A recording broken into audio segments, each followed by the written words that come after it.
Bonjour à tous, infiniment heureux de vous retrouver aujourd'hui pour partager le chitat du jour. Aujourd'hui, nous sommes le Yom Sheni, le deuxième jour de la semaine de la parashat Matot Mas'eh. Et nous sommes le Chaf Alef Tammuz, le 21e jour du mois de Tammuz. J'espère que vous allez bien. Et nous allons démarrer tout de suite par notre Chumash.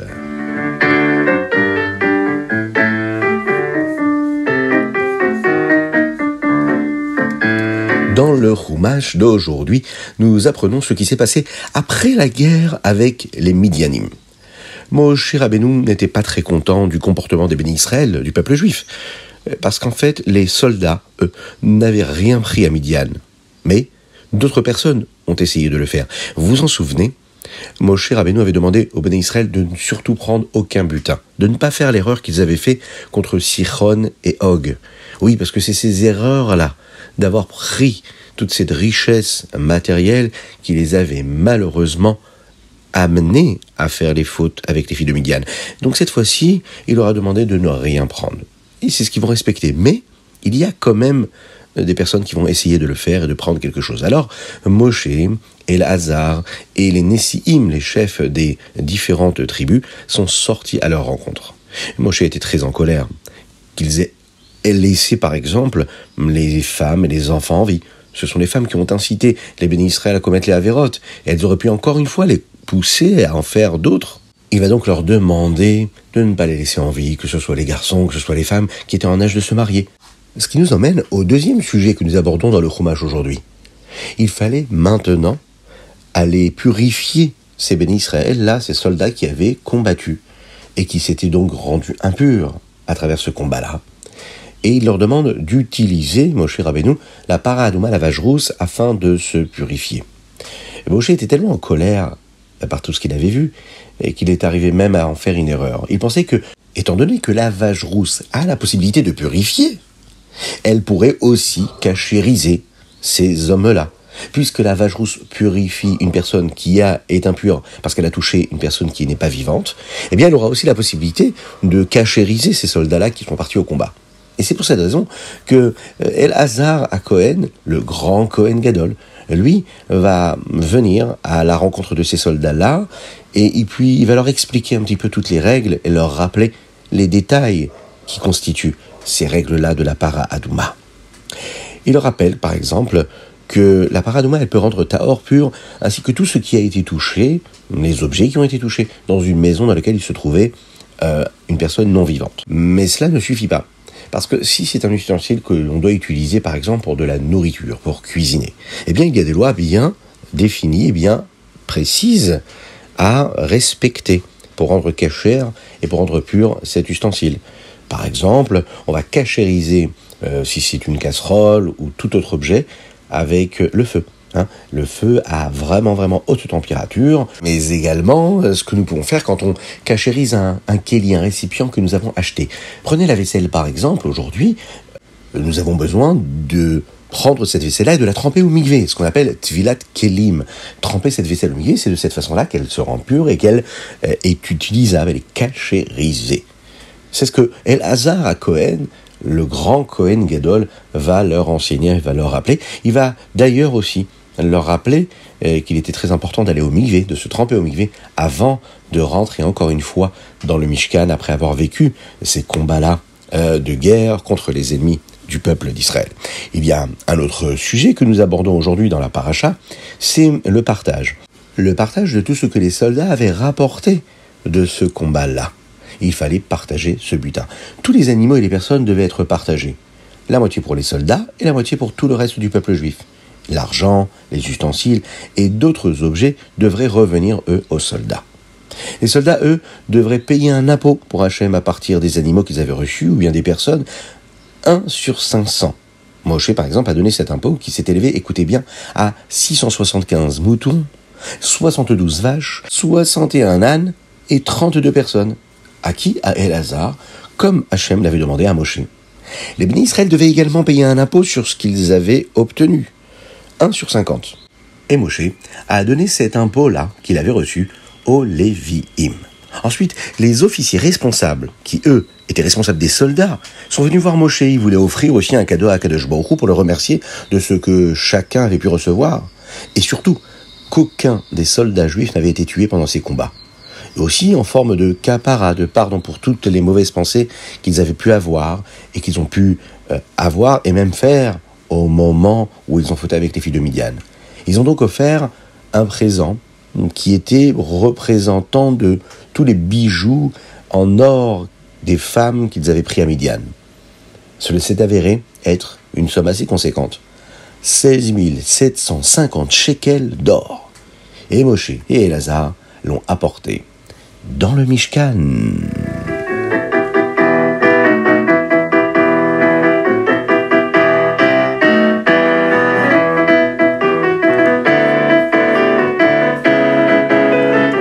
Et nous passons tout de suite au Téhilim du jour. C'est très important de lire les Téhilim, ça apporte beaucoup de bénédictions. C'est une promesse du Rabbi Yosef Yitzhak, mais aussi portée par le Rabbi Menachem Mendel Schneerson.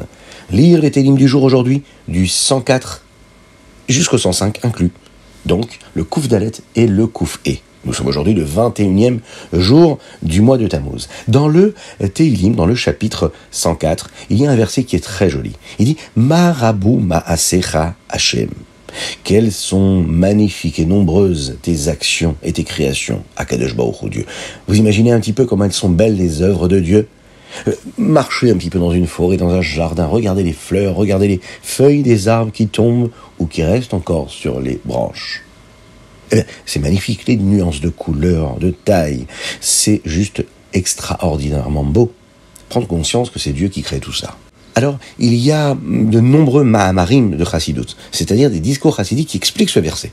Et il y en a un du Rabbi Rachab, le Rabbi Shalom Dovber, qui explique justement cela, et il y a d'ailleurs une histoire derrière cela. Un jour, le Rabbi Rachab étudiait avec le Rav de Poltava, Reb Yaakov Mordechai Bespalov. À ce moment-là, le Rabbi précédent, le Rabbi Yosef Yitzhak, il avait entre 3 et 4 ans, et son lit était dans la pièce où ils étaient en train d'étudier. Reb Yaakov Mordechai regarda le garçon endormi et dit que son visage rayonnant montrait la sainteté qu'il possédait, déjà tout petit.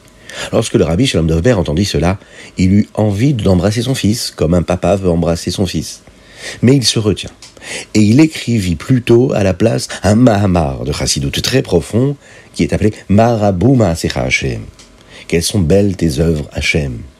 Lorsque le Rabbi Yosef Yitzhak était un peu plus âgé, eh bien son père, le Rabbi Rachab, lui donna le Mahamar et lui dit comme ça « Je t'offre maintenant un baiser chassidique ».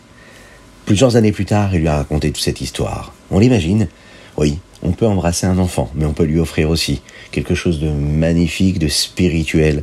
Et on l'imagine, un discours aussi profond que le Rabbi Shalom Dovber a développé lorsqu'il a eu cette envie de prendre son enfant dans les bras, exprimer l'amour spirituel et l'attachement qu'il pouvait avoir pour lui, au point même d'en dire et d'en développer un sujet si profond de Chassidut.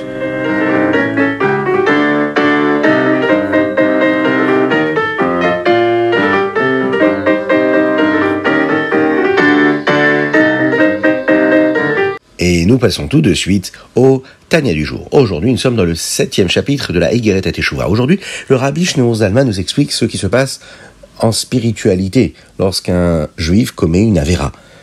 Comment il prend la vitalité d'Hachem qui est dans la Neshama et la remplace par une vitalité, une énergie qui vient de la Klippa, c'est-à-dire l'écorce négative. L'inverse est l'opposé de la sainteté. Très intéressant. Mais pourquoi est-ce que c'est si important pour nous de comprendre ce fonctionnement-là ? Pourquoi est-ce que c'est important de savoir ce qui se passe réellement quand on fait une avéra ? En quoi cela nous concerne ? L'avéra, elle a été faite. Eh bien non.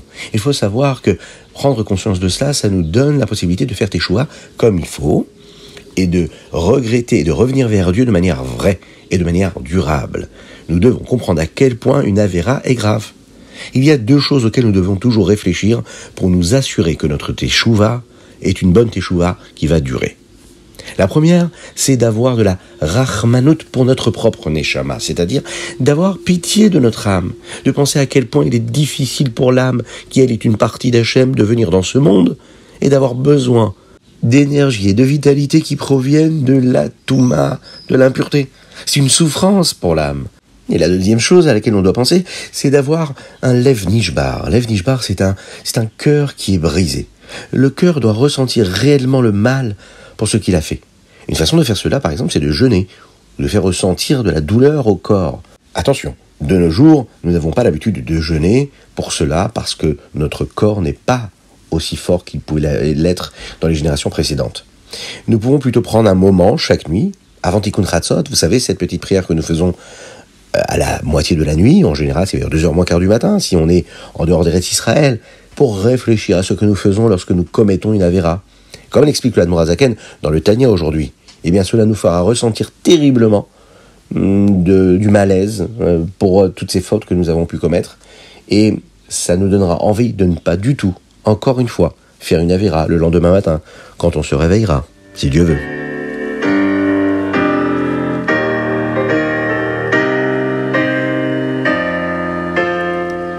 Et nous passons tout de suite au Hayom Yom. Aujourd'hui, nous sommes le Chaf Alef Tammuz, le 21e jour du mois de Tammuz.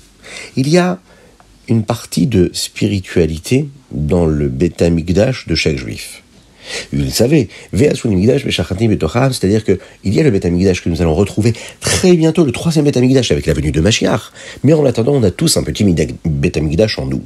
Et ce petit Beth Amikdash, c'est ce que nous appelons le petit point juif qui ne peut jamais être détruit, celui-ci. Le Rabbi nous rappelle dans le Hayom Yom une halakha que nous devons connaître pendant les 3 semaines. Vous savez, cette période qu'on est en train de vivre entre le 17 Tammuz et le 9 Av. Il nous rappelle que pendant cette période, nous ne disons pas la bracha de Shehecheyanu. Pendant toute cette période, même le Shabbat. Pendant les 3 semaines, nous nous souvenons du Beth Amikdash et qu'à cause de nos averot, nous ne l'avons plus actuellement. Bien sûr, nous savons que le Mashiach viendra très bientôt et que le Beth Amikdash sera reconstruit, mais il y a une autre bonne nouvelle. Même à l'époque où nous n'avons plus de Beth Amikdash, nous avons par exemple aujourd'hui, en Eretz Israël, le Kotel Amaharavi. Oui, le Kotel, il y a la Shrina, la présence d'Hachem, qui est présente là-bas en permanence. Chaque juif a également un Beth Amikdash à l'intérieur de sa Neshama, de son âme. Hachem y réside. Si une personne ne se comporte pas comme elle le devrait, eh bien cela pourrait être aussi une forme de destruction pour cette Neshama et ce Beth Amikdash qui se trouve dans son âme. Mais même dans ce cas, il y a une partie de son propre Beth Amikdash, comme par exemple le Kotel Amaharavi, qui lui ne pourra jamais être détruit. Il y a une partie d'Hachem qui s'appelle le point du juif, qui est toujours à l'intérieur d'un juif, peu importe ce qu'il a fait, une avéra ou pas une avéra. Ce point de connexion et d'attachement qu'il a avec Dieu ne disparaîtra jamais, peu importe ce qu'il aura fait.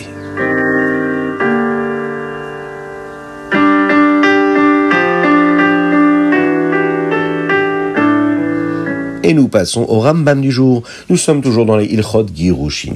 Aujourd'hui, dans le Rambam, dans les Prakim Dalet et Evav, nous apprenons comment écrire un get. Un get ne peut pas être écrit avec de l'encre invisible ou, par exemple, avec une substance qui pourrait disparaître. Il est préférable de ne pas écrire un get avec un crayon, par exemple, parce que ça peut être effacé. Nous apprenons également comment donner un get. Un get doit être remis à la femme, et nous apprenons les halachot qui concernent un mari, par exemple, qui aurait jeté un get. Ou bien s'il a remis ce guet-là à quelqu'un d'autre pour remettre ce guet-là à la femme. Est-ce que c'est considéré comme un acte de divorce ou pas? Tous ces détails-là enrichissent les lois que nous apprenons aujourd'hui dans le Rambam. Que les jours vous fassent, qu'on soit toujours dans la construction, dans la reconstruction du foyer, et toujours dans la paix, dans la sérénité et dans la joie véritable Bezrat Hashem.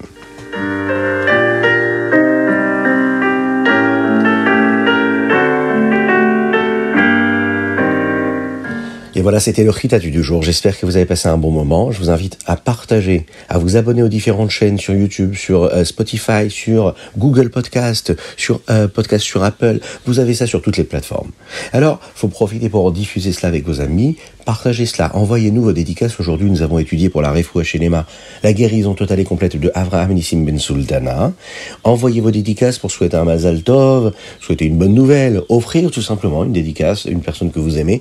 Vous, les enfants qui nous entendez, vous l'écoutez aussi, vos parents, bien sûr, on le sait. Mais vous pouvez aussi offrir une dédicace à vos parents. Eh oui, pourquoi pas? Ça peut se faire. N'hésitez pas sur le WhatsApp 06 61 76 87 70. Vous pouvez le faire aussi sur chitat.fr. Je vous souhaite une excellente journée, que Dieu vous bénisse et qu'il vous protège, qu'il vous inonde de bonté, de grâce, de miséricorde, qu'il ouvre le ciel de brachot, de bénédictions matérielles et spirituelles dans tous les domaines, que cela puisse être une réussite dans tous les domaines, dans tout ce que vous allez entreprendre aujourd'hui.